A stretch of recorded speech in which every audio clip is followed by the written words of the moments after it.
IDBI ബാങ്കിൽ specialist ഓഫീസർമാരുടെ ഒഴിവുകളിലേക്ക് ഇപ്പോൾ അപേക്ഷ ക്ഷണിച്ചിട്ടുണ്ട്. 32 ഒഴിവുകളാണുള്ളത്. താല്പര്യമുള്ളതിലേക്ക് ജൂലൈ 26 വരെ ഓൺലൈനായിട്ട് അപേക്ഷിക്കാൻ കഴിയും. ബാങ്കിൻ്റെ സൈറ്റ് വഴി വേണം അപേക്ഷിക്കാനായിട്ടുള്ളത്. പല ക്വാളിഫിക്കേഷനുള്ളവർക്ക് അപേക്ഷിക്കാൻ കഴിയും. BTech computer science, BTech IT, BTech electronics and communication, BTech electrical, BTech software engineering, BTech civil engineering, BCA, MCA, MSc computer science, MSc IT, BTech computer science, BTech IT, അതേപോലെ LLB, മറ്റ് ഏത് വിഷയത്തിലും ഉള്ള ബിരുദമുള്ളവർക്കൊക്കെ അപേക്ഷിക്കാൻ പറ്റിയ പോസ്റ്റുകളുണ്ട്. 4 കാറ്റഗറി ആയിട്ടാണ് vacancy വരുന്നത്. Minimum 4 വർഷം എക്സ്പീരിയൻസ് ഉണ്ടായിരിക്കണം എന്ന് പറഞ്ഞിട്ടുണ്ട്. ഏജ് പറയുകയാണെങ്കിൽ മാനേജർ പോസ്റ്റിലേക്ക് 25 മുതൽ 35 വയസ്സ് വരെയും, അസിസ്റ്റന്റ് ജനറൽ മാനേജർ പോസ്റ്റിലേക്ക് 28 മുതൽ 40 വയസ്സ് വരെയും, ഡെപ്യൂട്ടി ജനറൽ മാനേജർ പോസ്റ്റിലേക്ക് 35 മുതൽ 45 വയസ്സ് വരെയുള്ളവർക്കാണ് അപേക്ഷിക്കാൻ കഴിയും. അപേക്ഷാ ഫീസ് ഉണ്ട്. SC/ST കാർക്ക് 250 രൂപ, ബാക്കി എല്ലാവർക്കും 1050 രൂപയാണ് അപേക്ഷാ ഫീസ്.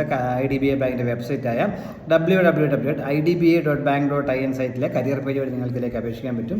ലിങ്ക് ഞാൻ കമന്റ് ബോക്സ് കൊടുത്തിട്ടുണ്ട്. താല്പര്യമുള്ള അവസരം പ്രയോജനപ്പെടുത്തുക.